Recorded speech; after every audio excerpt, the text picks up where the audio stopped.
হায় হায়, রবিউল আউয়াল মাস চলে এসেছে। এই রবিউল আউয়াল মাসেই নবীজি এই দুনিয়ার মধ্যে আগমন করেছিলেন, কিন্তু আপনি এখনো পর্যন্ত জানলেন না রবিউল আউয়াল মাসে কতটা রোজা রাখতে হবে এবং নামাজ কত রাকাত পড়তে হবে এবং কোন দোয়াগুলো এই রবিউল আউয়াল মাসে পড়লে নবীজি বলেছেন আল্লাহ আপনার জীবনের গুনাহগুলো ক্ষমা করে দিবে, আপনার মনের আশাকে আল্লাহ পূরণ করবে, আপনি যা চাইবেন এই রবিউল আউয়াল মাসে এই দোয়াগুলো পড়ে আল্লাহ তাই দিয়ে দিবে। তাই অবশ্যই আমার প্রত্যেকটা ভাই এবং মহিলা মা ও বোন আপনাদেরকে জানতে হবে, আমি একদম সহজে বলে দেব এই রবিউল আউয়াল মাসে নবীজি কতটি রোজা রাখতেন এবং কোন নামাজগুলো পড়ার কথা বলেছেন, এবং রবিউল আউয়াল মাসের 12 তারিখে ঈদে মিলাদুন নবীর দিন আপনারা কিভাবে নামাজ পড়বেন, কোন দোয়াগুলো পড়বেন, মুনাজাত কিভাবে করবেন, একদম সহজে আপনাদেরকে বলে দেব। তাই মনোযোগ সহকারে আপনারা এই আলোচনাটি শুনে জানবেন এবং বুঝবেন রবিউল আউয়াল মাসে কিভাবে আমল করে কাটাতে হবে। প্রিয় দিনী ভাই এবং মহিলা মা ও বোনেরা, এই রবিউল আউয়াল মাসে নবী করিম সাল্লাল্লাহু আলাইহি ওয়াসাল্লাম পৃথিবীর মধ্যে আগমন করেছিলেন রবিউল আউয়াল মাসের 12 তারিখে, যাকে ঈদে মিলাদুন নবী বলা হয়। এই রবিউল আউয়াল মাস খুবই গুরুত্বপূর্ণ মাস, ফজিলতপূর্ণ মাস। রবিউল আউয়াল মাসে আপনার ভাগ্যকে আল্লাহ পরিবর্তন করে দিবে, কপাল খুলে দিবে, আপনি যা চাইবেন আমল করে আল্লাহ আপনাকে তাই দিয়ে দিবে। রবিউল আউয়াল মাস আমল করার মাস, রোজা রাখার মাস, বেশি বেশি নামাজ পড়ার মাস। ও ভাই এবং মহিলা মা ও বোনেরা, রবিউল আউয়াল মাসে আল্লাহর নবীকে আল্লাহ দুনিয়ার মধ্যে পাঠিয়েছেন। আল্লাহ বলেন ওয়ামা আরসালনাকা ইল্লা রাহমাতাল লিল আলামিন, নবী হে আমি আপনাকে সারা পৃথিবীর জন্য, সারা জাহানের জন্য রহমত হিসাবে পাঠালাম। আপনি সব কিছুর জন্য রহমত, মানুষের জন্য, পাখির জন্য, পশু পাখির জন্য, জিনের জন্য, সবার জন্য নবীজি রহমত। আল্লাহু আকবার। আল্লাহর নবীজি পৃথিবীর মধ্যে আগমন করেছিলেন, আকাশ খুশি, বাতাস খুশি, বৃক্ষ তরুলতা খুশি, সব পশু পাখি খুশি হয়ে গিয়েছিল। এই রবিউল আউয়াল মাসে নবীজি কোন আমলগুলো করেছেন এবং আপনাকে আমাকে করার জন্য বলেছেন, আমি আপনাদেরকে একদম সহজে বলে দেব। প্রথমে আমি বলে দিচ্ছি আপনাদেরকে এই রবিউল আউয়াল মাসে নবীজি কতটি নফল রোজা রেখেছিলেন, আপনারা কোন কোন রোজাগুলো এই রবিউল আউয়াল মাসে রাখবেন সেটা বলে দিচ্ছি ইনশাআল্লাহ। রবিউল আউয়াল মাসে নবীজি প্রথম প্রকারের নফল রোজা প্রতি সপ্তাহে 2টা রোজা রাখতেন। এই রোজাগুলো নবীজি প্রতি মাসেই রাখতেন, তবে এই রবিউল আউয়াল মাসেও রেখেছিলেন। আপনার যদি মন চায় যে আমি প্রতি সপ্তাহের মধ্যে 2টা রোজা রাখবো, সোমবার বৃহস্পতিবার, আপনি রাখতে পারেন এই রবিউল আউয়াল মাসে। সাহাবায়ে কেরামরা জিজ্ঞেস করলেন, ইয়া রাসূলুল্লাহ, আমরা জানতে চাই আপনি প্রতি সপ্তাহের সোমবার এবং বৃহস্পতিবার রোজা রাখেন কেন? আমরা জানতে চাই।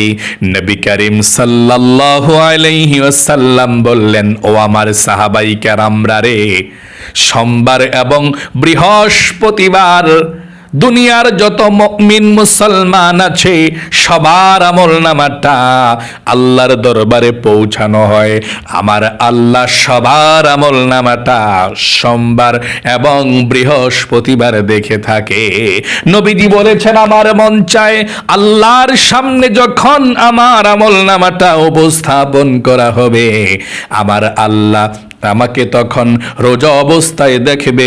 এই জন্যে আল্লাহকে সন্তুষ্ট করার জন্যে, আল্লাহকে খুশি করার জন্যে সোমবার এবং বৃহস্পতিবার আমি রোজা রাখি। এবং বলেছেন, ও সাহাবাই কেরামরা রে, সোমবার এবং বৃহস্পতিবার আসমানের দরজা আল্লাহ খুলে দেয়। এই দিন যেই দোয়া করা হয় সেই দোয়া কবুল হয়। জীবনের গুনাহগুলো আল্লাহর কাছে ক্ষমা চাইলে এই দিনে আল্লাহ রাব্বুল আলামিন গুনাহগুলো ক্ষমা করে দেয়। এই জন্যে এই রবিউল আউয়াল মাসেও নবীজি সোমবার এবং বৃহস্পতিবার নফল রোজা রেখেছিলেন। আপনার যদি মন চায় যে না আমি বৃহস্পতিবারে শুধু রোজা রাখবো, হ্যাঁ রাখতে পারেন, কোনো সমস্যা নাই। আবার যদি মন চায় যে না আমি সোমবারে একটা রোজা রাখবো সপ্তাহে, হ্যাঁ রাখতে পারেন, সমস্যা নেই ইনশাল্লাহ। আবার যদি বলেন আমি প্রতি সপ্তাহে রাখবো, এই রবিউল আউয়াল মাসে আপনি রাখতে পারেন। মনে রাখবেন, রোজা রাখলে অনেক সওয়াব, আল্লাহ খুশি হয়ে যায় এবং জীবনের গুনাহগুলো আল্লাহ ক্ষমা করে দেয়। এই রোজার সওয়াবটা আল্লাহ আপনাদের নিজের হাতে আল্লাহ রাব্বুল আলামিন দিয়ে দিবে। এই রোজার সওয়াবটা কোনো ফেরেশতার মাধ্যমে আপনাকে দিবে না। আল্লাহ বলেন, ও আমার ফেরেশতারা রোজা রেখেছে আমার বান্দা বান্দি আমাকে খুশি করার জন্যে, এর সওয়াবটাও আমি আল্লাহ আমার বান্দা বান্দিদেরকে আমার নিজের হাতে দেব। আল্লাহু আকবার। তাহলে নবীজি প্রথম প্রকারের রোজা প্রতি সপ্তাহের সোমবার এবং বৃহস্পতিবার রাখতেন, যদি মন চায় রাখতে পারেন। 2 নম্বরের যেই রোজা নবীজি এই রবিউল আউয়াল মাসে রেখেছিলেন সেটা হচ্ছে ঈদে মিলাদুন নবীর রোজা। আল্লাহর নবী রেখেছিলেন। ঈদে মিলাদুন নবীর রোজা কোন দিনের রোজাকে বলা হয়? যেই দিন আল্লাহর নবী পৃথিবীর মধ্যে আগমন করেছিলেন, শুকরিয়া স্বরূপ আল্লাহর কাছে রোজা রাখতেন। ঈদে মিলাদুন নবীর রোজা আপনিও রাখতে পারেন। কোন দিন? রবিউল আউয়াল মাসের 12 তারিখ ঈদে মিলাদুন নবীর রোজা আপনারা রাখবেন যদি পারেন। একটা রোজা রবিউল আউয়াল মাসের 12 তারিখে এই রোজাটা ঈদে মিলাদুন নবীর রোজা রাখতে হয়, যদি পারেন আপনি রাখবেন। 3 নম্বরের আইয়ামে বীজের 3টা নফল রোজা নবীজি প্রতি মাসে রাখতেন, এই রবিউল আউয়াল মাসেও রাখতেন। নবীজি বলেছেন, যে ব্যক্তি আইয়ামে বীজের 3টি নফল রোজা প্রতি মাসে রাখবে সে যেন সারা বছর রোজা রাখলো। 1 বছর রোজা রাখলে যেমন সওয়াব হবে আল্লাহ তেমন সওয়াব আপনাদের আমলনামার মধ্যে লিখে দিবে। আপনি আইয়ামে বীজের 3টি নফল রোজা যদি এই রবিউল আউয়াল মাসে রাখতে পারেন শুধু, তাহলে আল্লাহ 1 মাস রোজা রাখার সওয়াব আমলনামার মধ্যে লিখে দিবে। আচ্ছা, রবিউল আউয়াল মাসে আইয়ামে বীজের নফল রোজা কোন দিন রাখতে হবে? আপনারা রবিউল আউয়াল মাসের 13 তারিখ, 14 তারিখ, 15 তারিখ এই 3 দিন রোজা রাখবেন। যদি রবিউল আউয়াল মাসের 12 তারিখের ঈদে মিলাদুন নবীর রোজাটা রাখেন, এদিন একটা রাখবেন 12 তারিখে, তারপর 13 তারিখ, 14 তারিখ, 15 তারিখ। আপনারা এভাবে মিলে মিলে 4টা রোজা রাখবেন। যদি ঈদে মিলাদুন নবী রোজা রাখতে চান আর আইয়ামে বীজের রোজাও রাখতে চান, এক টানে আপনাকে রোজাগুলো রাখতে হবে। কারণ ঈদে মিলাদুন নবী হচ্ছে 12 তারিখে, তারপর 13 তারিখ থেকে আপনি রোজা রাখবেন আইয়ামে বীজের, আর 12 তারিখ ঈদে মিলাদুন নবীর। আল্লাহু আকবার।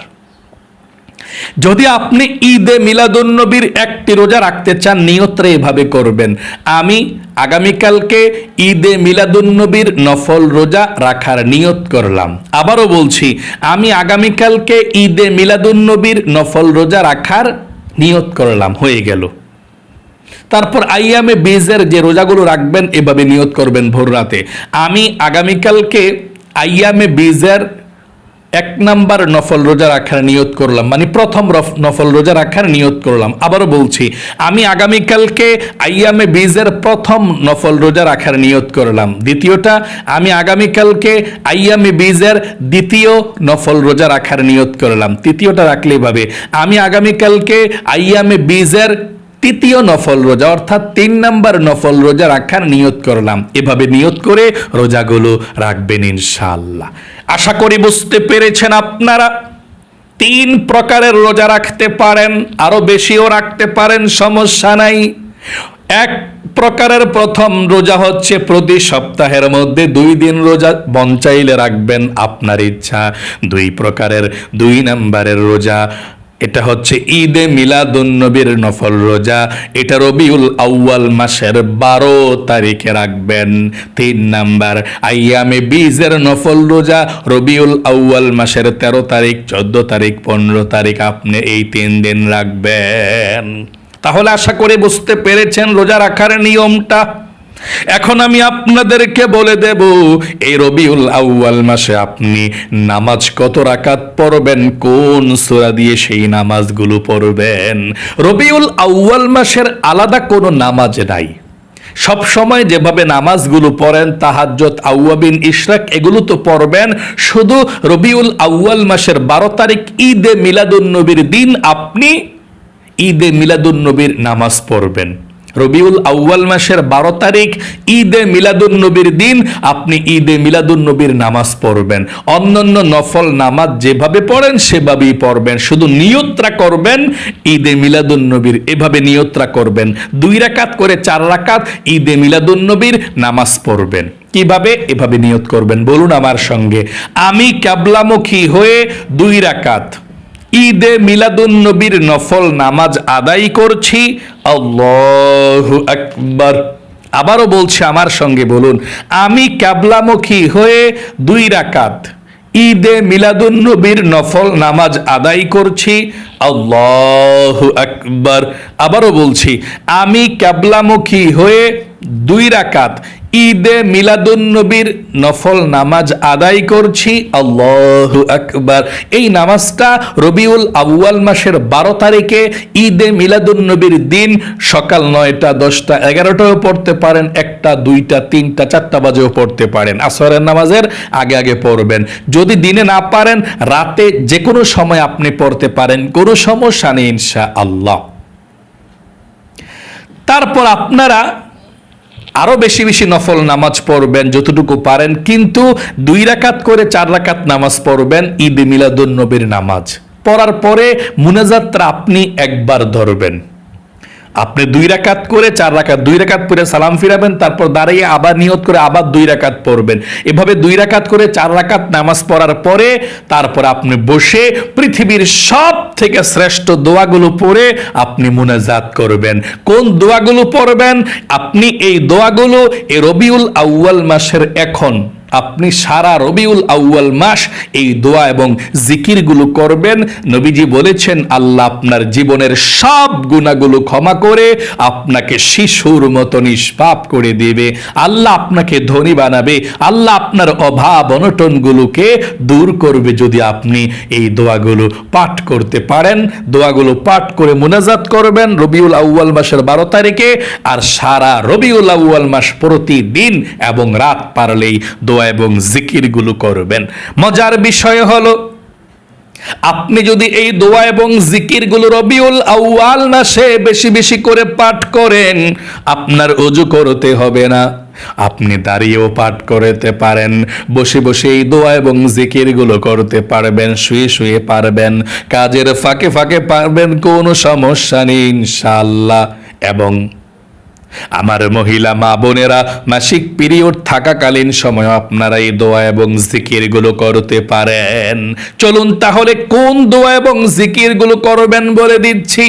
1 নম্বরে আপনি পৃথিবীর অন্যতম জিকির করবেন, যেমন সুবহানাল্লাহ সুবহানাল্লাহ। আপনি মন থেকে গনে গনে 100 বার পাঠ করবেন। বেশি হলে সমস্যা নাই, কম যাতে না হয়। যেমন আমার সঙ্গে পড়ুন সুবহানাল্লাহ সুবহানাল্লাহ সুবহানাল্লাহ সুবহানাল্লাহ সুবহানাল্লাহ সুবহানাল্লাহ। এভাবে আপনি 100 বার জিকির করবেন সুবহানাল্লাহর। 2 নম্বরে আলহামদুলিল্লাহ আলহামদুলিল্লাহ আলহামদুলিল্লাহ, এভাবে আপনি 100 বার পাঠ করবেন। 3 নম্বরে আল্লাহু আকবার আল্লাহু আকবার 100 বার পাঠ করবেন। 4 নম্বরে আপনি লা ইলাহা ইল্লাল্লাহ লা ইলাহা ইল্লাল্লাহ 100 বার পাঠ করবেন। 100 বার পড়ার পরে একবার শুধু পুরোটা কালেমা পড়বেন এভাবে, লা ইলাহা ইল্লাল্লাহু মুহাম্মাদুর রাসূলুল্লাহ সাল্লাল্লাহু আলাইহি ওয়াসাল্লাম। 5 নম্বরে আপনি ইস্তিগফারের দোয়াটি পাঠ করবেন 100 বার, আস্তাগফিরুল্লাহ আস্তাগফিরুল্লাহ আস্তাগফিরুল্লাহ। আল্লাহ বলেছেন আপনি ইস্তিগফারের দোয়াটি পাঠ করলে আল্লাহ আপনার জীবনের গুনাহগুলো ক্ষমা করে দিবে 1 নম্বরে। 2 নম্বরে আপনার অভাব অনটনগুলোকে দূর করে দিবে, আপনার ঋণকে আল্লাহ পরিশোধ করার ব্যবস্থা করে দিবে। 3 নম্বরে আল্লাহ আপনাকে জান্নাতে প্রবেশ করাবে। 4 নম্বরে জান্নাতের নহর থেকে শরবত পান করাবে। 5 নম্বরে আপনার বাসার সবাইকে আল্লাহ ভালো রাখবে। সন্তান না হলে সন্তান দিবে, সন্তান থাকলে তাদেরকে ভালো বানাবে। আল্লাহু আকবার। খুবই পাওয়ারফুল, শ্রেষ্ঠ এই দোয়াটি, ইস্তিগফারের দোয়া। আমার সঙ্গে সহি শুদ্ধভাবে পড়ুন, এভাবে পড়বেন আস্তাগফিরুল্লাহ আস্তাগফিরুল্লাহ আস্তাগফিরুল্লাহ আস্তাগফিরুল্লাহ আস্তাগফিরুল্লাহ আস্তাগফিরুল্লাহ আস্তাগফিরুল্লাহ। এভাবে 100 বার আপনি ইস্তিগফারের দোয়াটি পাঠ করবেন। 6 নম্বরে আপনি দুরূদ শরীফ পাঠ করবেন 100 বার, যেমন সাল্লাল্লাহু আলাইহি ওয়াসাল্লাম। আপনি এই দুরূদ শরীফটা 100 বার পাঠ করলে নবীজি বলেছেন 1000 রহমত আপনার উপরে আল্লাহ নাজিল করবে, 1000 গুনাহকে আল্লাহ ক্ষমা করে দিবে, 1000 নেকি আল্লাহ আপনার আমলনামার মধ্যে লিখে দিবে। এবং একজন ফেরেশতা আপনার এই দুরূদের হাদিয়াটা নিয়ে নবীজির রওজা পাকে চলে যাবে। নবীজি আপনার নাম ধরে আল্লাহর কাছে রহমতের দোয়া করে দিবে। এই জন্য আপনি 100 বার পাঠ করবেন দুরূদ শরীফটা, সাল্লাল্লাহু আলাইহি ওয়াসাল্লাম সাল্লাল্লাহু আলাইহি ওয়াসাল্লাম সাল্লাল্লাহু আলাইহি ওয়াসাল্লাম। এভাবে 100 বার পাঠ করবেন। তারপরে যদি আরো পারেন দোয়া এবং জিকির করবেন, যেমন লা হাওলা ওয়ালা কুওয়াতা ইল্লা বিল্লাহ। যদি আরো পারেন আরো করবেন, যদি না পারেন যথেষ্ট আপনি এক্ষুনি আল্লাহর কাছে মুনাজাত করবেন আল্লাহুম্মা আমিন বলে। আল্লাহর কাছে মুনাজাত করে আপনি আল্লাহর কাছে ধন সম্পদ চাইবেন, রিজিক চাইবেন, গুনাহগুলো ক্ষমা চাইবেন, মাপ চাইবেন। দুনিয়া থেকে যারা অন্ধকার কবরে বিদায় নিয়ে চলে গিয়ে তাদের জন্যও প্রাণ খুলে দোয়া করবেন। আশা করি বুঝতে পেরেছেন। তারপরে আপনি আউয়াবিন নামাজ, ইশরাকের নামাজ, তাহাজ্জুদের নামাজ বেশি বেশি এই রবিউল আউয়াল মাসে পড়বেন, আল্লাহ খুশি হবে। এবং বেশি বেশি দুরূদ শরীফ পাঠ করবেন, যেমন সাল্লাল্লাহু আলাইহি ওয়াসাল্লাম সাল্লাল্লাহু আলাইহি ওয়াসাল্লাম। নবীজি বলেছেন বেশি বেশি দুরূদ শরীফ পাঠ করলে আমি তার জন্য সুপারিশ করব কাল কিয়ামতের ময়দানে। আপনার ভয় থাকবে না, নবীজি আপনার জন্য সুপারিশ করে আপনাকে জান্নাতে নিয়ে যাবে।